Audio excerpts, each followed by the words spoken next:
Well, hello and welcome. My name is Dave Bodie from JoBono.com, bringing you another audio tutorial exclusively for Audiotutsplus.com. In this tutorial, we're going to take a look at a really cool plugin from WavesFactory. I came across this site while looking for some new contact libraries. I found that they have some very interesting plugins that were pretty cool. So I'm just going to show you one of them today, and that is this one right here, Classic Rock Drums. One of the neat things about WavesFactory, WavesFactory.com, is that all of their plugins are very affordable. All of these are around 10 euros, which is a little more than $10 US or wherever you're from. They have a whole collection of different plugins. Today we're going to be taking a look at Classic Rock Drums. This is a sample library for Contact, and it comes with over 5 gigs of samples. The actual plugin is pretty simple. It's a Ludwig Vista-like kit with a Ludwig Superphonic snare and Zildjian cymbals. It's a real simple rock kit, kick, snare, 3 toms, hi-hat, 2 crashes, and a ride. And the way that they've recorded it is they have 8 different mics, kick, snare, tom, overhead, and a room mic. And they've done several articulations. We have kick, snare, rim shot, snare, side stick, tom 1, 2, 3, bell. You can see them all there.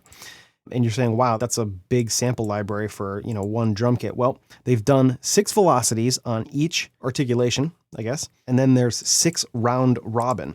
Round robin basically is a way to get that kind of human feel in a sample. Instead of, playing the same sample back a whole bunch of times, if you were to play like a snare and you were to do some 16 notes, pop, pop, pop, pop, pop, pop, pop, pop, pop, pop, pop. If you were to really play that, you'd be playing right, left, right, left, right, left, right, left.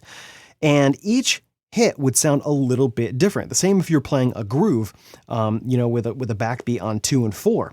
Each one of those hits would sound a little bit different, even if they were all at the same exact dynamic. Your stick position might be a tiny bit different on the snare head. That'll cause different overtones in the head. So round robin basically is 6 different samples at each velocity, so that when you're playing back the same samples at the same velocity, it doesn't have that awful machine gun where it sounds like you're playing the same sample over and over and over. You can check out the demo of their site. I'll play a little bit right here.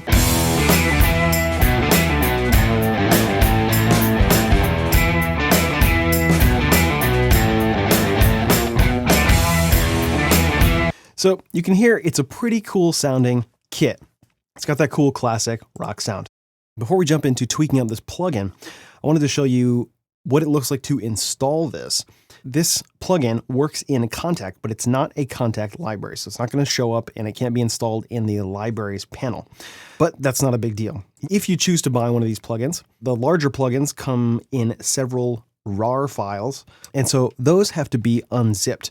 These are the actual files that come with the download. It's 4 separate files. You see we have the Classic Rock Drums folder, and then we have 3 samples.part1.rar files. Now, these have to be extracted, and you can use a number of programs to do that. If you're on Windows, you can use WinRAR. I use 7-Zip. It's a free application. All you have to do is right-click on it and go to Extract to Quote Samples right there.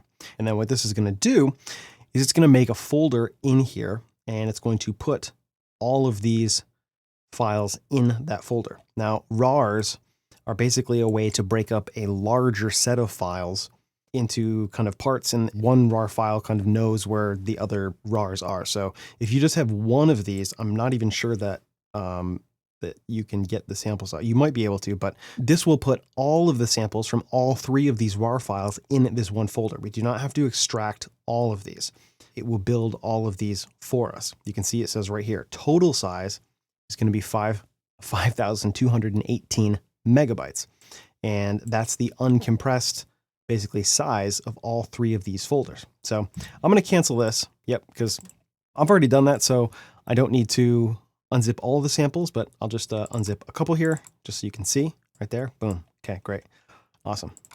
Now this puts the samples inside a samples folder. We actually don't need that. So what we can do, we can come down here to the Explorer and navigate to where you have these loaded. For me, it's in Program Backups, Waves, Classic, rock drums original files. And what you can do is take this and drag it into the folder up above, and it'll say, hey, do you want to merge this one with that one? And you say, yeah, that's a great idea. And so now we go back to this classic rock drums original files folder, and you see we just have the samples, and there you go. The samples are in here.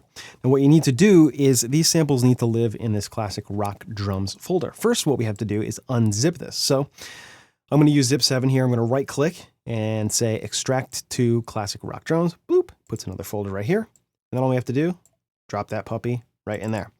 And now this is the actual folder that you want to point contact to, because inside of here, we have some contact instrument files. We have a multi-file and so on and so forth. Now you should be able to actually launch this by double clicking the NKI file. And indeed, that did launch Contact. This is just the standalone Contact player. This is not inside a DAW or anything. This is just Contact.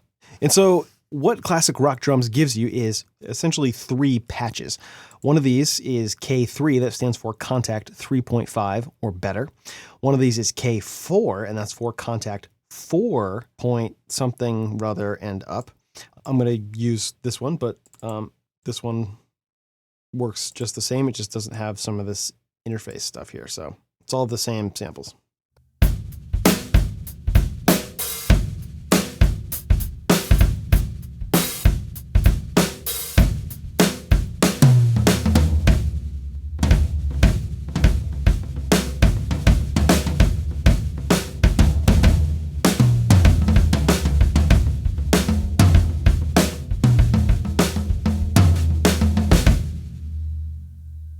You can hear that what makes this particular plugin pretty cool is that it has a bleed of sorts.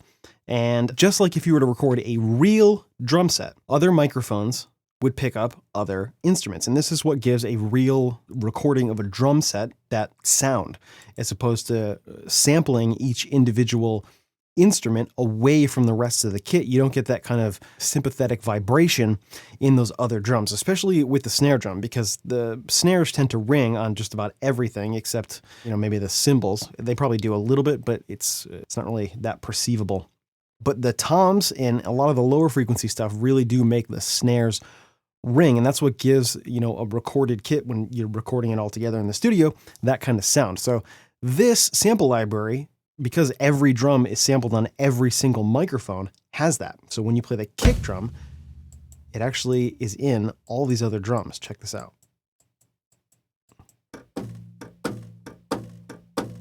We hear in the room mic.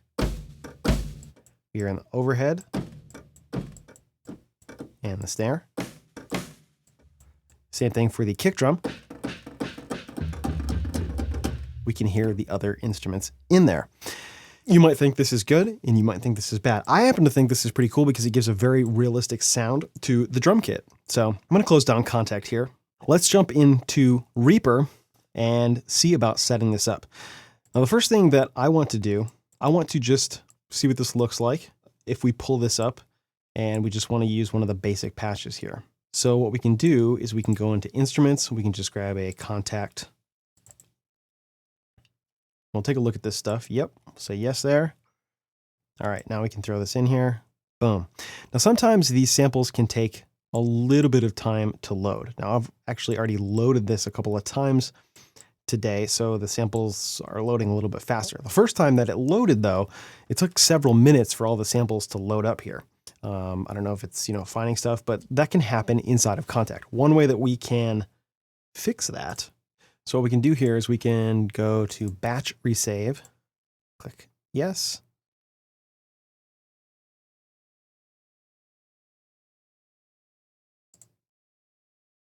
And now when we load this up, boom, look at that.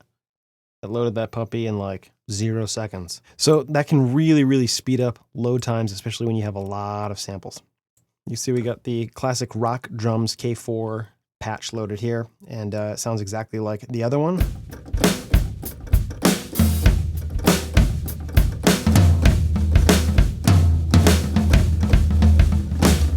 Pretty loud, actually. So it comes in with this fader actually at 0 decibels, and Playing multiple drums at once will cause some pretty hot outputs. That should be a little bit better. So it's got a cool kind of classic drum sound, but that doesn't necessarily mean that you have to use it, for classic rock songs, because it's just a cool sounding kit. You can use this patch, if you want to get some quick drums down on something, and it works pretty good.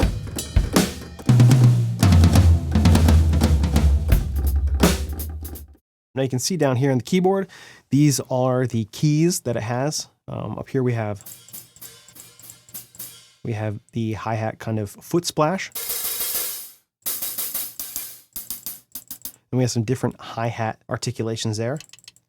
Some stick clicks, bell, crash 1, ride cymbal, crash 2, tom 1, tom 2, tom 3.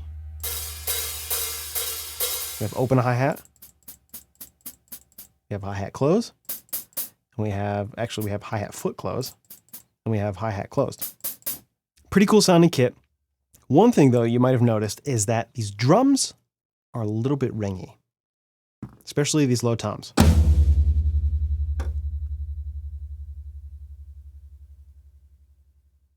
You can hear it. That's just several seconds of ring. And that might not be appropriate for all mixes. The other thing that's kind of, for me, a little bit annoying is that we have the bleed is something that's not controllable in this particular patch. So for instance, listen to what the overheads are doing here.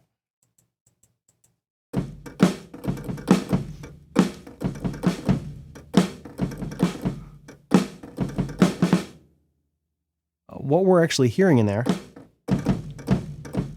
is that sounds a lot different than just the kick by itself.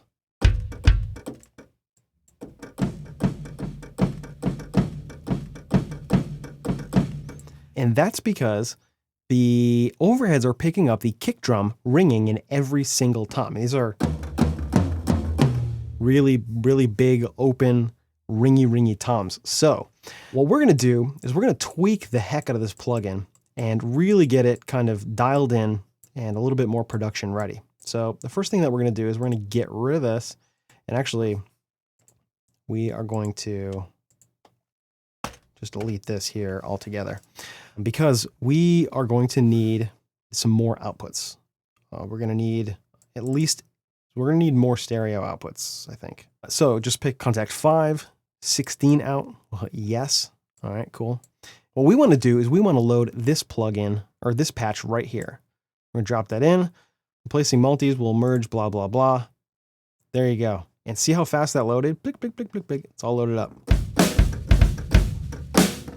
We have all the different instruments here. We got kick, snare, tom, tom, tom, overhead left, overhead right, and room microphone. And they're all coming back pretty hot, so we can actually control click the volumes here, and they'll go right back down to -6, which is the default kind of volume in Kontakt. And you can adjust those if you need. There we go. So a couple of things that we want to do here is right now, at this very moment, all of these are playing back on one channel. Well, we don't want that because we want a little more control.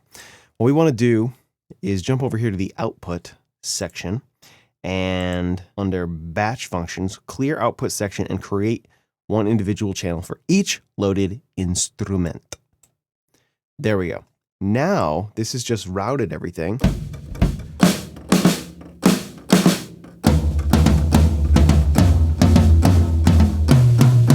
It's hard to tell because of the bleed, but we have kick here, we have snare here, we have tom 1, tom 2, tom 3, and we have overhead.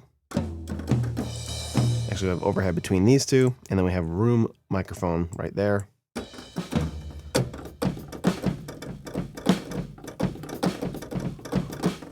Let's fix a couple of things here, because Kontakt is strange in one fact, because all of these instruments have a stereo output.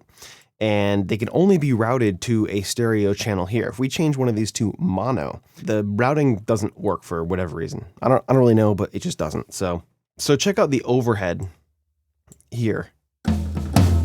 Because this is panned, this is really only coming out the left, and this is really only coming out the right, but it's being routed weirdly here.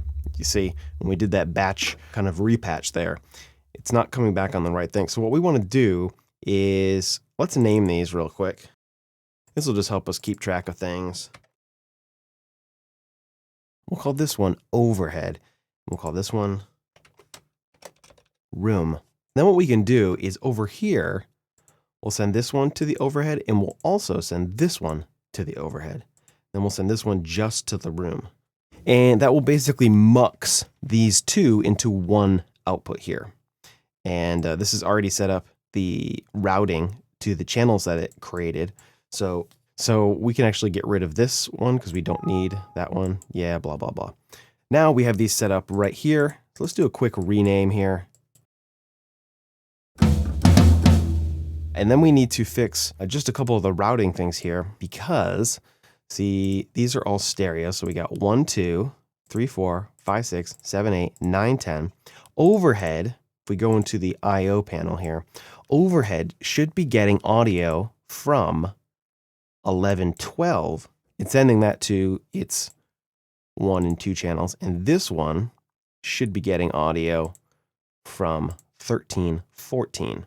Even though technically we just could leave it to 13 and that would be fine, but that is going to maybe goof up these last couple of channels here. So let's just make sure we get that right. 1, 2, 3, 4, 5, 6, 7, 8, 9, 10, 11, 12, 13, 14. So these should be 13, 14. Cool. And so these last ones here, you can see this set to 13. We don't want that. This one's set to 15. We can actually change that to 15, 16. And this last one, I don't think we need it. Just delete it. Cool. Oh, and this one, that's set to none as well. We can delete that. So we should have 8 stereo returns now, and that's totally cool. We can leave one set up here for maybe if we wanted to do a convolution reverb. So we can just say contact verb. You know, we can set up one of the aux channels later. For right now, though, let's check out what we have. So we have our kick here. Cool. Snare. Great. Tom 1. Good. Tom 2. Excellent. Tom 3. There we go. Overheads.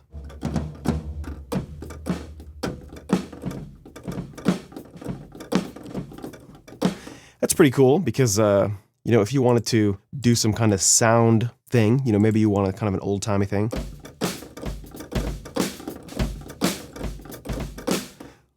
You got those microphones at your disposal there. You know, maybe you don't want a whole kind of polished, punched up production kit. Maybe you just want kind of a mono drum sound. You know, you got that right here with your room mic. You know, if you're doing some kind of sound design thing for film and, you know, you just wanted to have it sound like it was a kit in the room, in the corner of the room, there you go. You got that right there. It's pretty cool. Now, I'm going to record a quick groove here, and then we're going to listen to the sound that we have here, and we're going to make some decisions on what we may need to do to kind of tweak this up to make it sound really cool. So.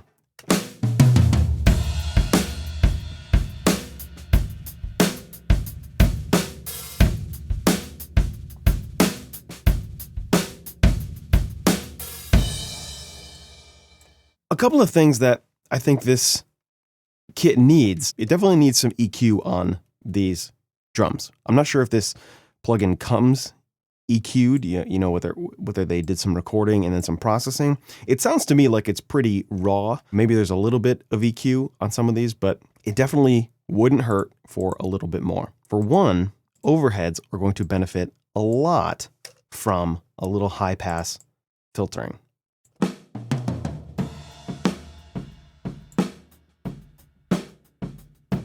Every time that kick hits, I mean, it sounds to me that this is like a pretty open, ringy kind of kit.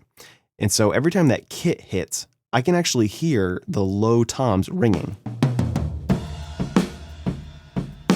boom, boom. I'm hearing that ring in there. So if we just,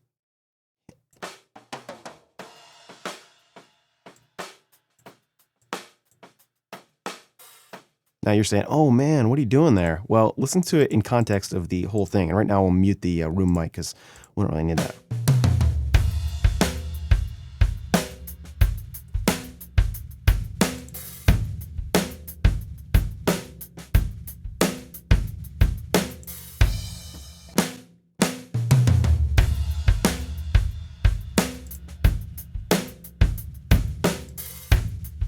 Definitely a lot tighter sounding.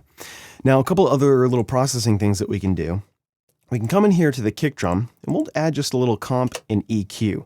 First, we'll deal with this kick drum because it sounds to me like there are some weird frequencies going on here.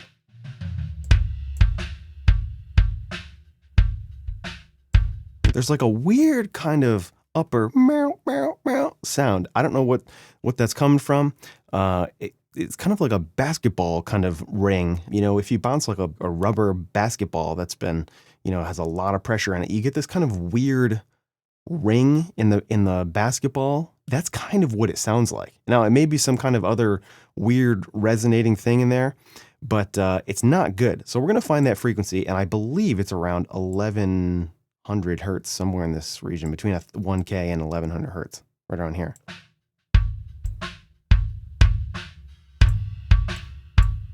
Yeah, right there.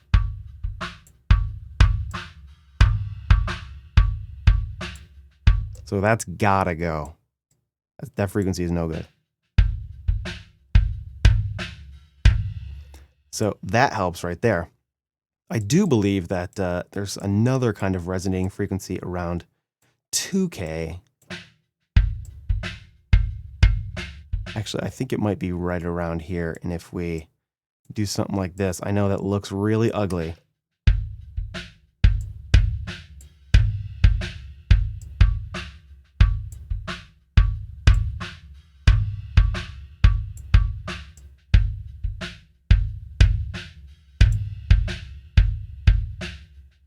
Listen to it before.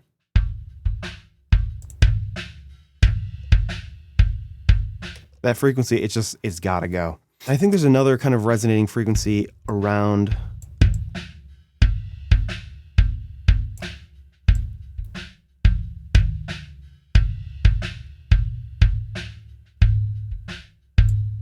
right there, around 100 hertz maybe.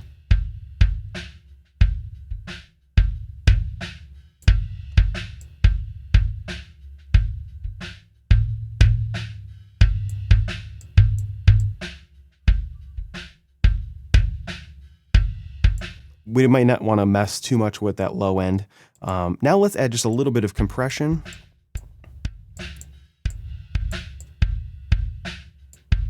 And what I usually like to do is give it way too much compression.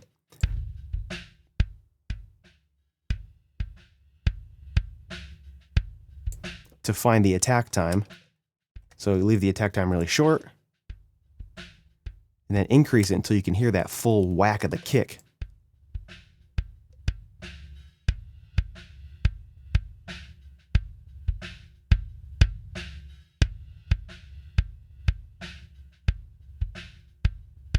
Sounds like it should be right about there. And then we'll adjust the threshold and the ratio here. Maybe do like a, I don't know, 3.5. Yeah, maybe like 4, who knows. And then we need to set the release time so that it completely recovers before the next hit.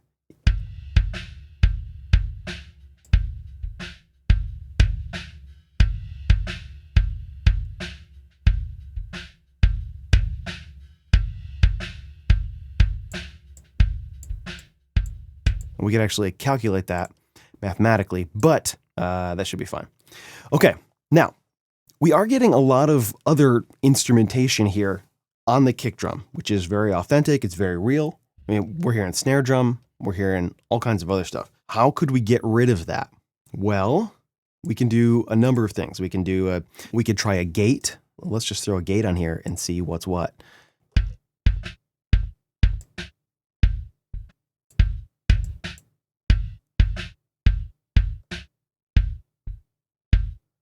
Now that works pretty good, except that if for whatever reason we need lower dynamic kicks, that's going to fall below our gate.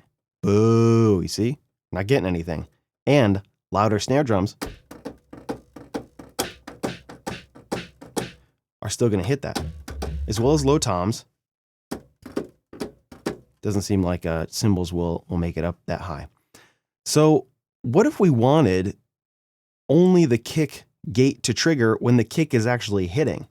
I mean, that's kind of crazy, right? Well, we can do that, but it's going to take a little bit of finagling or jiggering, if you will. Let's do a couple of things. I'd like to throw a master kind of drum track in here. So we'll call this Classic Rock Drums. Call this, abbreviate, CRD MIDI audio.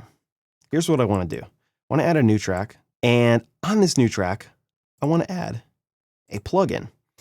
I want to put a resample-o-matic. What I want to have happen is every time the kick plays, I want something to be able to trigger this gate. And I haven't found a good way to trigger this with a MIDI note. Maybe there is, and maybe there isn't. I don't know. But I found a workaround that works just fine, and it's not going to really mess anything up too bad. And that's using this plugin called Resample-O-Matic. Now, all we have to do is let's load up a sample here. I'm just going to grab a kick sample out of my Bodhi sample library here. And I'm going to trim this up so that when this sample starts, it's like right on the crest of this transient here, because I need this to kick in right away. I don't want any kind of ramp up here. It doesn't have to be very long because all we really need is kind of an audio trigger. And so the other thing is we need something to be able to trigger this. Now what we're going to do is we're going to take this track right here, and I'm going to take a send and send it down here. But I don't want any of the audio, so we can put this to none. So all we're getting here is just the MIDI, right? What we should have happen is when we play this track, we should get MIDI information now being routed to this Resample-O-Matic. Let's see if that works. It does not work. And that's because we need to set this to pre-effects.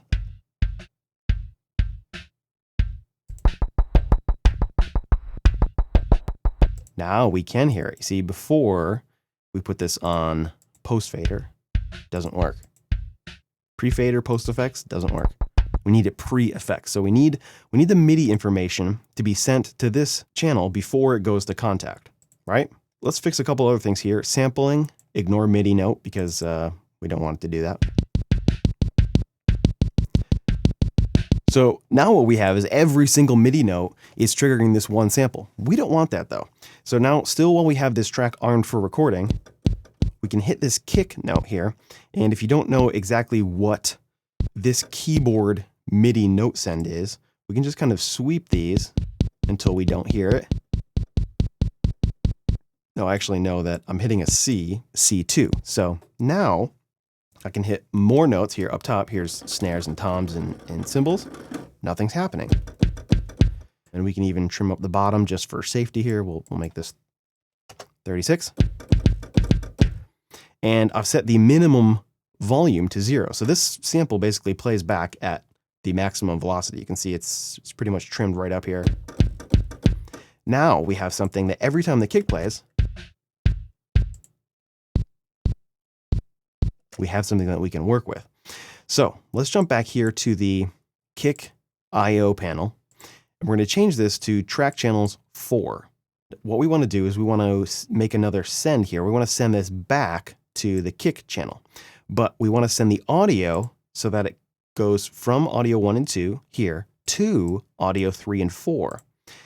And now you can see on the meter here, it's coming back on 3 and 4. Here's 1 and 2, and there's 3 and 4. And now in our regate, what we want to do is set the detector input to auxiliary right and left. You can see on the little IO tab here, we have 1, 2, 3, 4. So these are the track channels, and the auxiliary input is set to 3 and 4.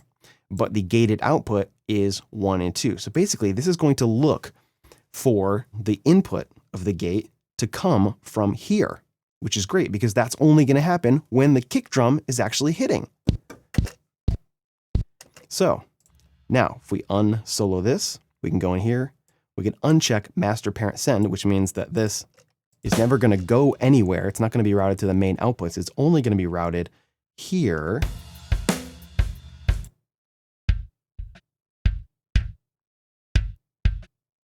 Now, only when the kick hits, it doesn't matter what other notes are playing, this is not going to trigger at all. Check that out. Not triggering the kick, which is fine because we don't actually want, we don't really need the kick drum microphone when the toms are playing. But if we put this back to main, we are getting that in there. Well, I don't think we really need that. But the cool thing about this is that we have control over it now. It's not just like either or. It's not before we had it and now we don't, because with this particular regate plugin, we have a dry signal that we can add back in. So say for whatever reason, maybe you did want some snare bleed in the kick drum microphone. No problem. We'll just bleed it back in a little bit with the dry signal. So now we have control, and we can set this up on all of the microphones so that we can really dial in the sound of these so we get some bleed, because the thing that really sells kind of that bleed effect is not so much the other microphones. I mean, it's good to have the overhead in. You know, if we just had a drum sampled with just the kick, snare, tom, tom, tom, and individual cymbals sampled, it wouldn't quite have that, you know, studio recorded sound, because that's just not the way it works. When you have overheads, you hear all the drums kind of resonating at once, and that's fine. And that adds to the, you know, the whole thing or whatever. But for a lot of the other kind of bleed type effect, you know, in order to sell that effect, it's mostly with the snare drum. You know, when you have the toms playing,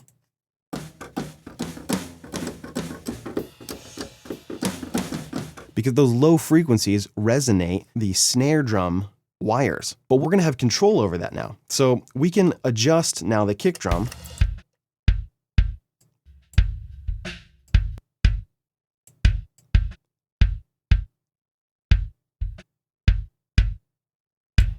and now even on a short note or a quiet note, because this kick drum sample here is always playing back at the same velocity, which is loud, these quiet ones are going to come through. So we can, you know, trim this up to make it shorter or longer, because the threshold, again, is looking at this channel, not this channel. So it doesn't matter even if we trim this up way high. Really, really quiet there, but you can hear it. It's still coming through. It's just a little short. So we can leave it down here.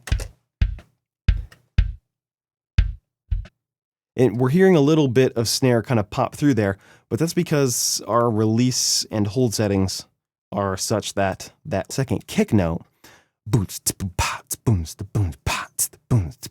that one right there, comes on the of one and is right next to that snare hit on 2. It's like a 16th note away. So we can adjust these release times.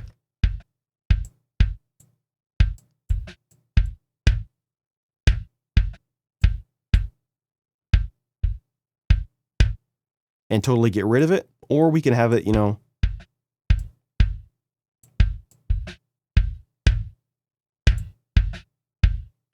we can have it a little more natural and just deal with it. I would say that probably if we just leave these a little bit longer, you know, that's not going to hurt anything. And now listen to what we have. Here's before our old kick drum sound.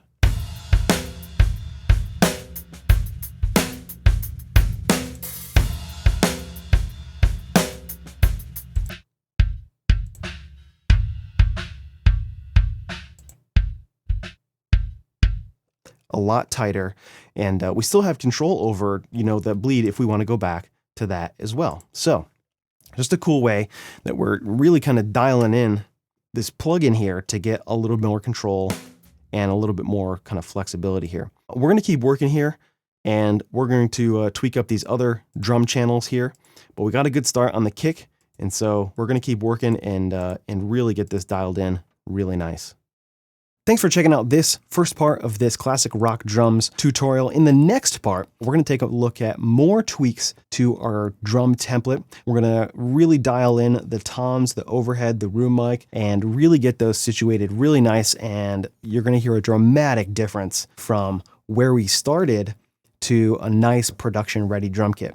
And we're also going to take a look at a short little track that I put together to feature these drums in a kind of classic rock style. Thanks so much for watching this tutorial. My name is Dave Bodie from JoeBono.com, bringing you this tutorial exclusively for Audiotutsplus.com, and we'll see you around. Thanks for watching.